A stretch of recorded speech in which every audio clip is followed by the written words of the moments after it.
Hi, thanks for joining us today. I'm Sarah Brzezinski. I'm the Outreach Coordinator at the Chesapeake Biological Laboratory. Today, I'll be hosting a young alumni interview with Jenna Luek. This will be part of a series where we'll seek to discover why our alumni decided to study at the Chesapeake Biological Laboratory, how their educational experiences have informed their careers, and how their careers have developed since graduating. Hi, Jenna. Hi, Sarah. Nice to see you. Good to see you too. How are you doing? I'm doing good. I hope you don't mind that I have my daughter Ruby joining us because she is not interested in taking a nap during this interview. Hi, Ruby. It's good to see you both. That's about the cutest hi I've ever seen. All right, well, Jenna, do you want to go ahead and tell us a bit about yourself? Where are you from? Sure. I grew up in Western Pennsylvania. I've been kind of all over the East Coast since then. Did school in Pittsburgh and then did a master's at Virginia Institute of Marine Science before starting my PhD at CBL. So what degree did you earn and who did you work with and what was your research on while you were at CBL? So I did a PhD. I was in the MEES program, so Marine, Estuary, and Environmental Science. And I was in the environmental chemistry specialty. And so I ended up with a doctorate degree, which woo-woo, yay, Dr. Luek. My research was on organic compounds and hydraulic fracturing fluids. So that's related to fracking, which most people are more familiar with that term. So I was really interested in studying that because where I grew up in Western Pennsylvania, it kind of exploded in the mid-2000s, and there was very little research to understand what kind of chemicals people were using, were they toxic, what was going on, and so I really wanted to dig deeper into that for my PhD. That's really cool. So you had that personal connection to your research. And you were working with Dr. Michael Gonzior, right? Correct, yes. So when did you graduate from CBL? I finished up in December of 2017 and then officially graduated in May of 2018. Wow. So seems like a lifetime ago, but it really wasn't that long ago. I know what you mean. So this question may be good with Ruby there with you. So when you were younger, when you were a kid, what sort of career did you envision yourself having? I always loved drawing houses, and so I thought I was going to be an architect. Um, Oh, and so at some point, I realized that really wasn't the route I wanted to go. I couldn't just draw pretty pictures of houses all day. It's not what an architect does, but I definitely enjoyed, looking at houses and floor plans. I still think they're really oh. cool. So can you tell me a little bit about where you're working now? What's your job title and what sort of things do you do? So I work for the Navy at the Portsmouth Naval Shipyard. And so the shipyard overhauls and repairs nuclear submarines. And so I get to be a chemist working for them. My title is chemist. And so we do all kinds of work to support that effort. And it's not really what I envisioned doing when I was doing a PhD about fracking, but I seem to have really found a nice fit. Get to use the tools that I learned, all the environmental chemistry, and then apply it to a very different environment. That's really cool. Yeah. What's something about your job that you think others would find surprising or especially cool?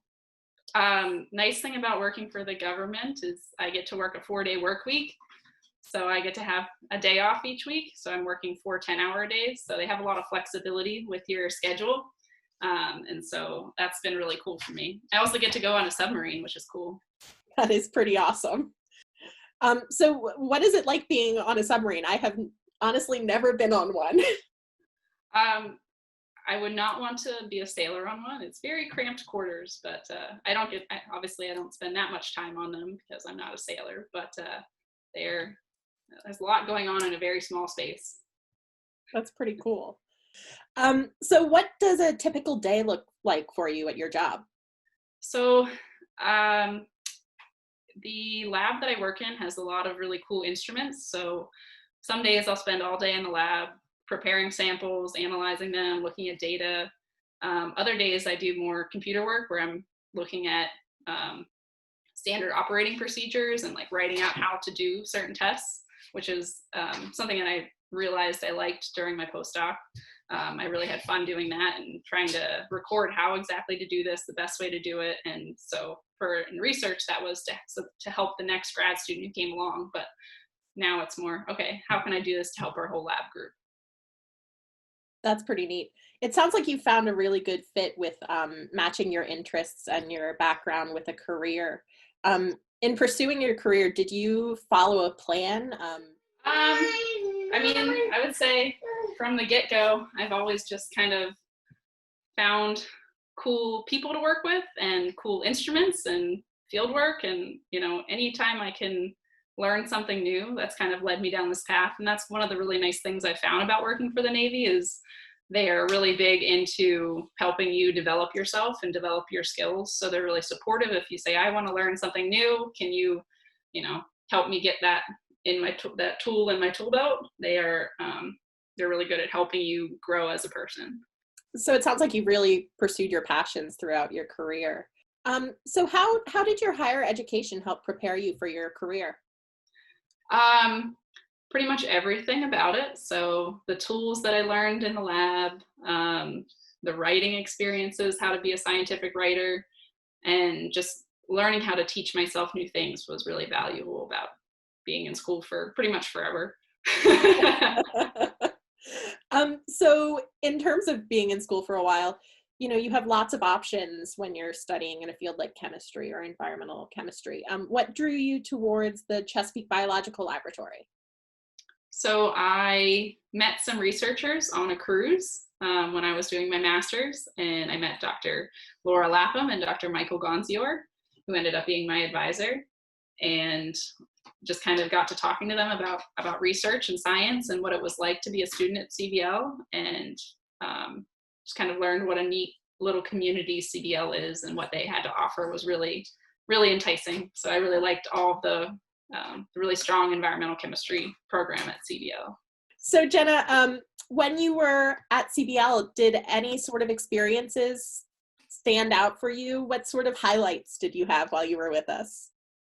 So I really loved the diversity of research that was going on at CBL. I think all the different environmental tools and all these big projects that were going on made me able to see how we do all these different types of tests. So I got to help with striped bass or black sea bass, got to go out on a boat, got to do seine net surveys, and all kinds of things that as a chemist in a lab I don't do. But I got to work with other students and other researchers to learn more about all the different things that CBL has going on. And so I think that diversity of tools and diversity of people and all of their experiences really made me enjoy my experience at CBL.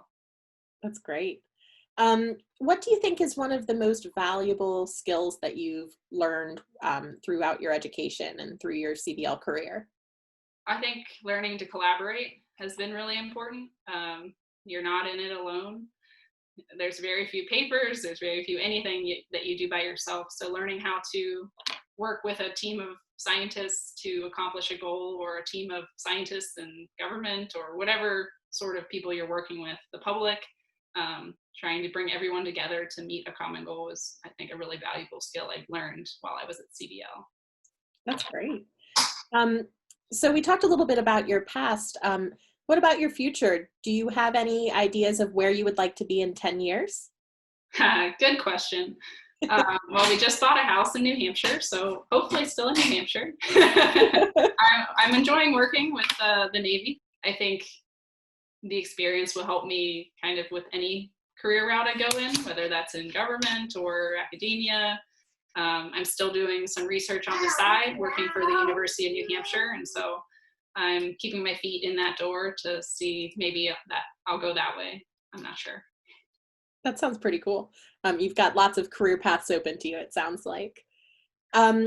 So just to kind of wrap things up, or move towards wrapping things up, Ruby is pretty young at this stage, but as she grows up, is there any advice that you would give Ruby or other kids who are interested in STEM fields? Ooh, I think if you want to learn new things, go into STEM. There's so much to learn, and basically it's easy to follow your passion in science because you look outside and you can kind of see the whole world around you, and if you want to learn more, you can. That's great. So what about a new student arriving at Chesapeake Biological Laboratory today? Do you have any advice that you would give to them? I think it's probably harder with COVID going on, but I think anytime you can, get out and help your fellow classmates with research or in the lab or in the field, or even with just their writing, help students edit each other's writing. Anything you can do to get to know all the different things that are going on at CBL and kind of broaden your horizons, I think it'll help you in the long run. That's great. Jenna, it has been wonderful talking to you, and I'm so glad that we got to catch up today. Thank you so much for taking time to do the interview with me. You're welcome. Thank you for letting Ruby and I join you. It was great to see both of you. All right, Jenna, thanks so much. Bye. Bye.